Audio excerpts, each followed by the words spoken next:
Hello teachers, I, Miss Kavalpreet Kaurpuri, welcome you to my YouTube session.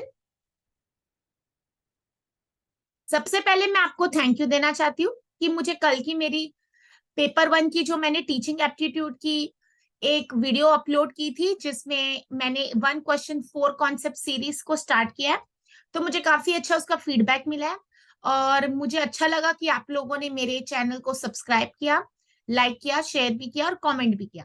तो इसी की तरह मैं आज, जैसे कि आपको पता है, मैं कॉमर्स का आपको गाइडेंस देती हूँ, तो आज मैंने कॉमर्स का एक क्वेश्चन लिया है।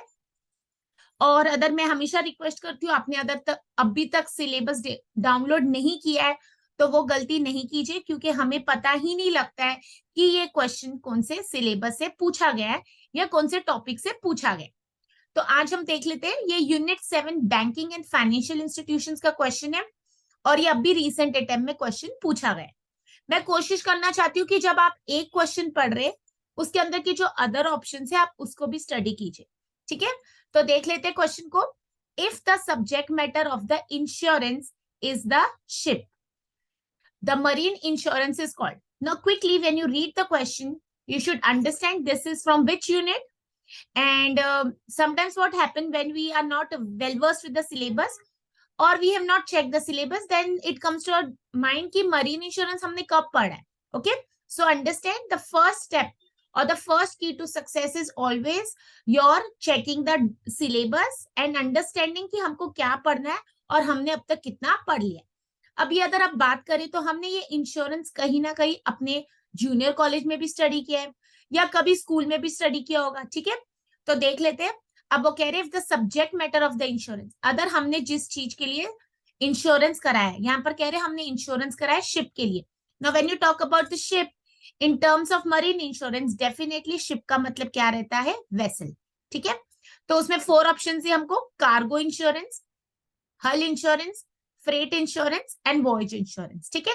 तो ये चारों टर्म्स देख लेते हैं। अगर आपको सही क्वेश्चन का इस आंसर का मतलब पता है आपको सही, तो वेरी गुड, और आपको 2 मार्क्स मिल गए। बट डेफिनेटली मैं हमेशा यही कह रही हूँ कि it is not difficult to crack this examination, but where we make a mistake is when we get one answer correct, we fail to analyze the other options. Tomorrow the question may be on insurance itself, but from another topic. So let's quickly understand what is cargo insurance, what is hull insurance, what is freight insurance, and what is voyage insurance. Cargo insurance, it is also called as marine cargo insurance, covers physical damage to, physical आपको पता रहेगा, और loss of your goods. सो यहाँ पर किसको damage हो रहा है या लॉस हो रहा है, हमारे गुड्स को, while in transit. So cargo means goods, ठीक है। While in transit by land मतलब वो ट्रेवल के मोड में है, वो ट्रांसपोर्ट हो रहा है either by land, sea and air, and offers considerable opportunities and cost advantages if managed correctly. Okay, तो कार्गो इंश्योरेंस, अगर आपको टर्मिनोलॉजी भी पता है तो कार्गो का मतलब गुड्स। हम पीछे आ जाते क्वेश्चन पर, उन्होंने क्या बोला है, शिप के बारे, ठीक है। हमने इंश्योरेंस कराया शिप का, तो cargo can not be the answer. Moving on to the next, hull insurance, hull and machinery insurance is to protect the ship owners investment in the ship. देखिए कहीं ना कहीं ये शिप के बारे बता रहा है। It is basically a property insurance which covers the ship itself. तो अगर आपको इतना ही पता होता तो आप करेक्ट आंसर ढूंढ सकते थे, तो यहाँ पर हल इंश्योरेंस करेक्ट आंसर हो जाएगा, because the question is talking about insurance is the ship, ठीक है। हमने किसके लिए इंश्योरेंस कराया है, शिप के लिए। तो यहाँ पर करेक्ट आंसर है हमारा ऑप्शन नंबर बी या सेकेंड, हल इंश्योरेंस, ठीक है। Furthermore the insurance cover some liabilities, normally collision liability with another ship and sometimes also liability for colliding with other objects, ठीक है। तो ये आपको पता है शिप कोलिजन होता है जैसे, तो ये एक्सीडेंट वो सब रहते हैं, तो उसके ऊपर। तो अगर टर्मिनोलॉजी आपको पता थी तो करेक्ट आंसर इज हल इंश्योरेंस। ओके, तो हल इंश्योरेंस मतलब क्या है, हम शिप के इन्वेस्टमेंट पर जो खर्चा है उसको प्रोटेक्ट करें। नेक्स्ट देख लेते हैं what is freight insurance. Freight and cargo almost same है, तो देख लेते हैं। Freight insurance protect the freight forwarder, और जिसने हमारे गुड्स को कैरी किया, ठीक है। तो हम किसको कर रहे हैं, जो हमने जिसको कॉन्ट्रैक्ट दिया या हमने जिसके साथ टाई अप किया कि वो हमारे फ्रेट को फॉरवर्ड करेगा। Okay, so that is called as a freight. Meanwhile, cargo insurance is designed to protect the sender of goods, the manufacturer and the sellers. Okay, that completely depends. So freight मतलब किसको हो रहा है, जो freight forward है। तो यहाँ पर तो क्वेश्चन हमारा शिप रिलेटेड था। नेक्स्ट देख लेते हैं वॉयज पॉलिसी। अगर आपको इंग्लिश में भी वॉयज का मतलब पता है, ट्रिप रहती है। So in marine insurance specific voyage policy is an important policy. Under this scheme the risk is covered for a particular voyage. ठीक है, एक ही स्पेसिफिक हमारी ट्रांजिट एक ही ट्रिप के लिए कवर हो रहा है, उसको बोलते हैं वॉयज पॉलिसी। तो यहाँ पर कहीं भी ऐसा क्वेश्चन नहीं बोला था कि कोई ट्रिप के ऊपर है। The insurance company undertakes to pay compensation for the loss occurred during that stated voyage। अगर आपकी voyage stated है कल की और उसमें नुकसान हो गया तो उसको प्रोटेक्शन दी जाएगी। The voyage may require any period for completion। The insurance contract is for the transit between the two parts। Suppose आप पोर्ट ए से जा रहे हैं पोर्ट बी तक, ठीक है, तो voyage पॉलिसी किसके लिए थी? स्पेसिफिक एक ट्रिप के लिए, एक ट्रांजिट के लिए। अभी हमारा क्वेश्चन है, देखिए, अगर इसके ऊपर क्वेश्चन आ सकते हैं, types of marine policy which is divided on the base of ensure interest. Insurable interest अगर आपको पता होगा तो जैसे अगर मेरे को जिस चीज से नुकसान हो रहा है मैं उसको प्रोटेक्ट कराती हूँ, मेरा उसमें interest. Okay, I can take insurance for my home, I can not take insurance for my neighbours home because I have a insurable financial interest in my home. तो वैसे on the basis of insured interest, hull policy अभी हमने देख ली, cargo policy देख ली और freight policy. ठीक है, on the basis of time period, तो आपको पता है time duration, time policy time के लिए रहेगा, वॉयज पॉलिसी स्पेसिफिक मिक्स्ड होती है जिसमें टाइम और वॉयज दोनों कवर हो जाता है। On the basis of value of the insured subject matter, तो we have valued policy and unvalued और ओपन पॉलिसी। तो देखिए इसमें से भी क्वेश्चंस बन सकते हैं। तो पूरा जब हम इंश्योरेंस पढ़ रहे हैं, हमको सारे टाइप्स की इंश्योरेंस पढ़ रहे हैं। अगर आपने सिलेबस अब तक डाउनलोड नहीं किया है तो प्लीज वो गलती नहीं कीजिए, क्योंकि ये देख लेते एक बार हमारा बैंकिंग का सिलेबस क्या है। यहाँ पर देखिए बैंकिंग एंड फाइनेंशियल इंस्टीट्यूशंस आप देखेंगे, उसके अंदर हमारा लास्ट सब टॉपिक है insurance. And under insurance right from the meaning concept types of insurance, life and non life insurance भी आने वाले। तो today the question was on which type of insurance? Marine. Tomorrow the question can be on fire insurance.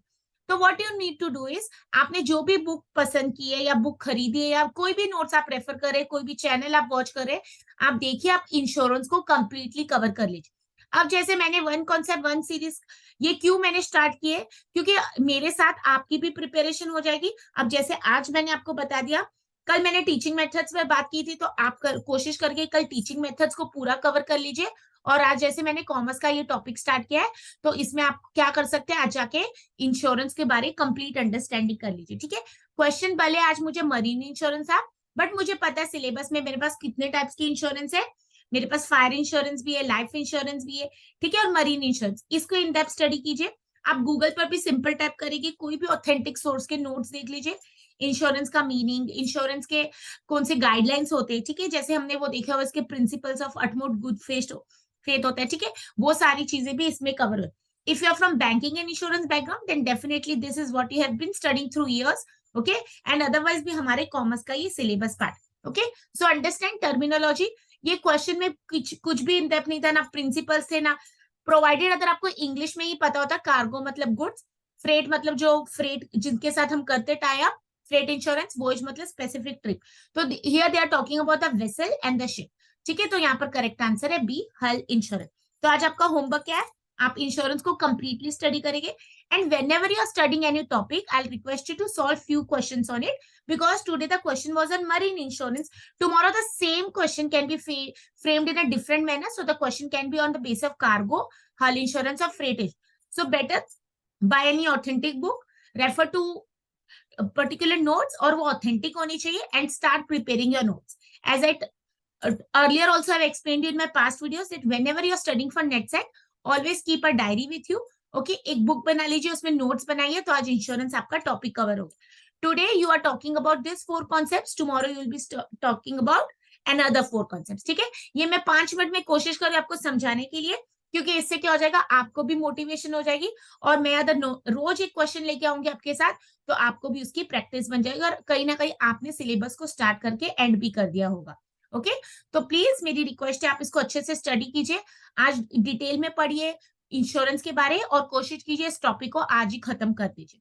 Okay, so that's all for this session and hope to meet you again with good audience, मतलब जो audience को interest है, और पढ़ते रहिए। And I really pray कि all of you qualify, start your preparation. Okay, as you know, I'm from Maharashtra, so we have upcoming set examination. I request you to fill the form, and the examination is scheduled on 26 March. So we have good 4 months to study. And another thing, the net examination will be also coming in the next 6 months, because we have just done with this attempt 2022, so we can expect it in another 6 months. Maybe we are not aware about the form filling date yet, but yes, keep studying, because 6 mahine mein aaye, saal mein exam aaye, we all need to qualify, because this net set examination will open your prospects to join as a lecturer, assistant professor in any of the colleges, degree colleges or universities. Okay, so I wish you all the best. Thank you. फिर मिलते हैं next video में next concept के साथ.